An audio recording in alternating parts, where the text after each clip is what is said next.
एक घना जंगल, मखमली घास और बीचों बीच चांदी जैसी चमकती नदी। उस नदी का पानी साफ और ठंडा था। नदी के किनारे बड़े बड़े पेड़ थे जिन पर मीठे फल लगते थे।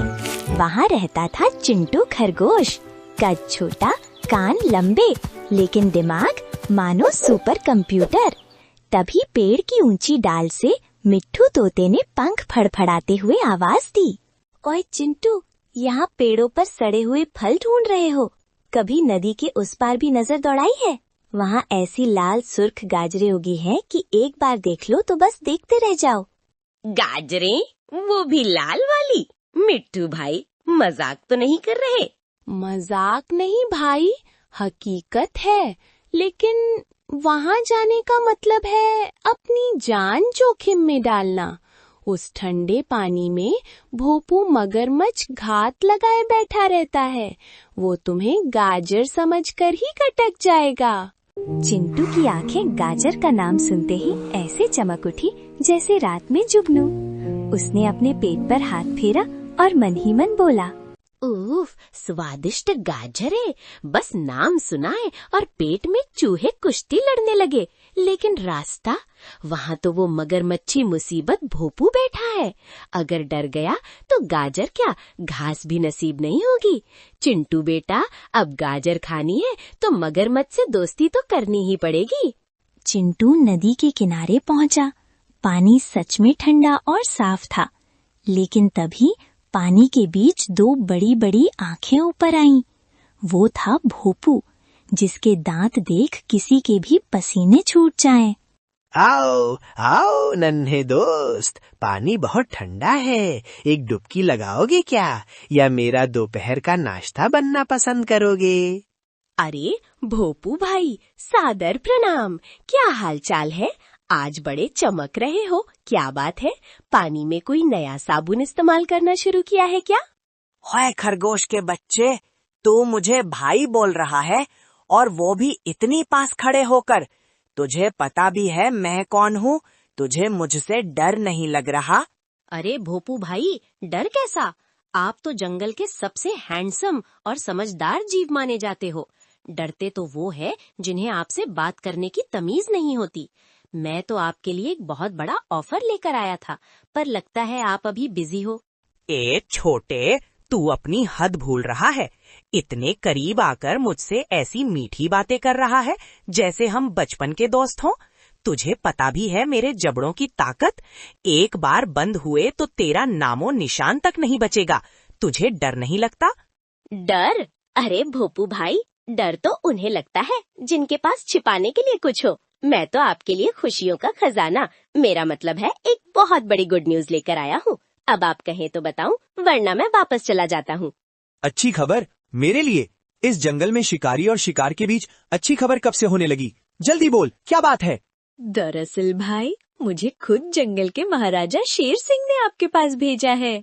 महाराज ने तुझे? उस गुफा के शेर को मुझ जैसे पानी के राजा की याद कैसे आ गई?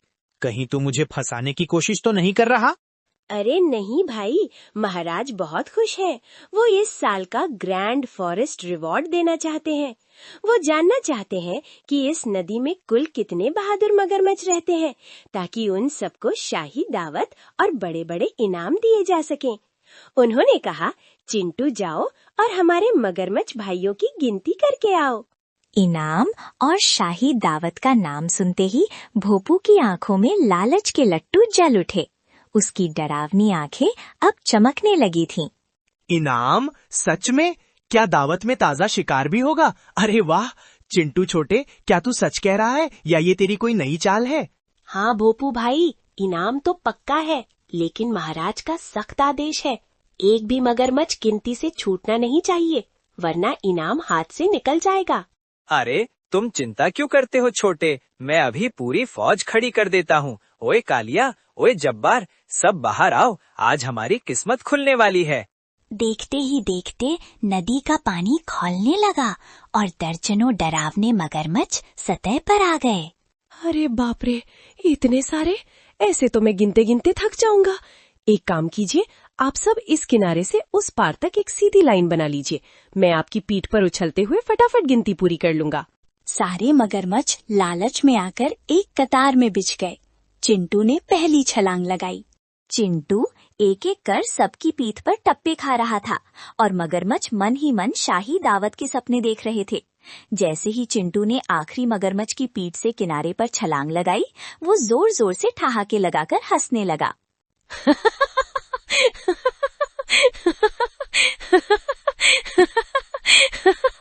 धन्यवाद मगरमच्छ भाइयों, इतनी शानदार सवारी के लिए शुक्रिया। इनाम तो पता नहीं, पर आपने मुझे मुफ्त में नदी पार जरूर करा दी। क्या क्या मतलब? ओए छोटे, गिनती पूरी नहीं हुई क्या? वापस आ। अरे भोपू भाई, अकल की कच्चे, कैसी गिनती और कैसा इनाम? मुझे तो बस उस पर गाजरें खानी थीं। अब आप लोग आराम से पानी में धूप सेंकिए, मैं चला लाल लाल गाजरें चबाने। बुरा मत मानना, पर आप सब सच में बड़े भोले निकले। धोखा! इस पिद्दी से खरगोश ने हमें बेवकूफ बना दिया। रुक जा, अगर वापस इस तरफ आया तो तुझे कच्चा चबा जाऊंगा। चिंटू भागकर गाजरों के मैदान में पहुंच गया। वहां का नजारा देख उसकी आंखें फटी रह गईं। ओ तेरी, मिट्ठू सही कहता था, ये गाजरें हैं या सोने की डलियां, इतनी बड़ी और इतनी रसीली, मजा आ गया। चिंटू ने पेट भरकर गाजरें खाईं, पर तभी उसके मन में अपने दोस्तों का ख्याल आया। नहीं चिंटू, तू खुदगर्ज नहीं हो सकता। इतनी मीठी गाजरें तो मिट्ठू और बाकी दोस्तों को भी मिलनी चाहिए। अकेले खाने में वो स्वाद कहाँ जो बांटकर खाने में है। चिंटू ने फुर्ती से गाजरें इकट्ठी करनी शुरू की, लेकिन तभी अचानक दिन में रात हो गई। ठंडी हवाएं चलने लगी और आसमान में काले घने बादलों ने डेरा डाल दिया। अरे, ये मौसम को अचानक क्या हुआ? अभी तो धूप खिली थी और अब ये काली घटाएं, लगता है कोई बड़ी मुसीबत आने वाली है। आसमान से पानी नहीं, मानो आफत बरसने लगी। नदी की जो धारा शांत थी, अब वो एक दहाड़ते हुए राक्षस की तरह ऊपर उठ रही थी। चिंटू गाजरों की पोटली पकड़े किनारे पर खड़ा कांप रहा था। हे भगवान, ये क्या हो गया? पानी इतनी तेजी से बढ़ रहा है कि अब वापस जाना नामुमकिन है। क्या मैं यहीं फंस जाऊंगा? और मेरे दोस्त? तभी चिंटू की नजर बीच नदी में पड़ी। वहाँ एक नन्ही हिरनी लहरों से लड़ रही थी। उसकी आवाज पानी के शोर में दबी जा रही थी। अरे नहीं, कोई बचाओ! मिट्ठू, भोपू भाई, कोई है? वो नन्ही हिरनी बह जाएगी, मदद करो। चिंटू को लगा था कि मगरमच्छ गुस्से में है तो शायद वो मदद न करे, लेकिन तभी पानी को चीरते हुए एक विशाल साया आगे बढ़ा। वो भोपू था। उसने अपनी पूरी ताकत झोंक दी और डूबती हुई हिरनी को अपनी मजबूत पीठ पर टिका लिया। कुछ ही पलों में भोपू ने हिरनी को सुरक्षित किनारे पर उतार दिया। चिंटू की आंखें फटी की फटी रह गईं। उसे अपनी आंखों पर यकीन नहीं हो रहा था। भोपू भाई, आपने उसकी जान बचाई, पर मैंने तो आपको धोखा दिया था। आप तो मुझसे नफरत करते थे।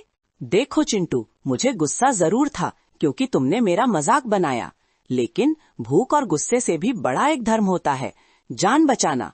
जब कोई मुसीबत में हो तो पुरानी कड़वाहट भूल जानी चाहिए। मुझे माफ कर दो भोपू भाई, मैंने सिर्फ अपने लालच के लिए आपको बेवकूफ बनाया। आप वाकई में बहुत बड़े दिल वाले हो। मैं तो बस एक छोटा और स्वार्थी खरगोश निकला। अरे पगले, मैंने देखा कि तुम खुद मुसीबत में होने के बावजूद दूसरों के लिए गाजरें बटोर रहे थे। जो दूसरों का भला चाहता है वो बुरा नहीं हो सकता। आज से दोस्ती पक्की। पक्की पक्की। अब से आपको मुझे ढोने के लिए नाटक करने की जरूरत नहीं है। मैं खुद आपके लिए हर रोज सबसे मीठी और रसीली गाजरें और आपके दोस्तों के लिए ताजा फल लेकर आऊंगा। और तुम्हें नदी पार करने के लिए अब चोरों की तरह छिपने की जरूरत नहीं। बस एक आवाज देना, भोपू टैक्सी हाजिर हो जाएगी। उस दिन के बाद उस घने जंगल का नजारा ही बदल गया। नदी अब डर का रास्ता नहीं, बल्कि दोस्ती का पुल बन गई थी। अब जब भी किसी को उस पार जाना होता, मगरमच्छ शान से उन्हें अपनी पीठ पर बिठाकर ले जाते और चिंटू वो अब सिर्फ चतुर नहीं बल्कि पूरे जंगल का सबसे प्यारा दोस्त बन गया था। वो हर शाम नदी किनारे बैठता और अपने दोस्त भोपू को मजेदार कहानियां सुनाता और बदले में भोपू उसे नदी की गहराइयों के रहस्य बताता।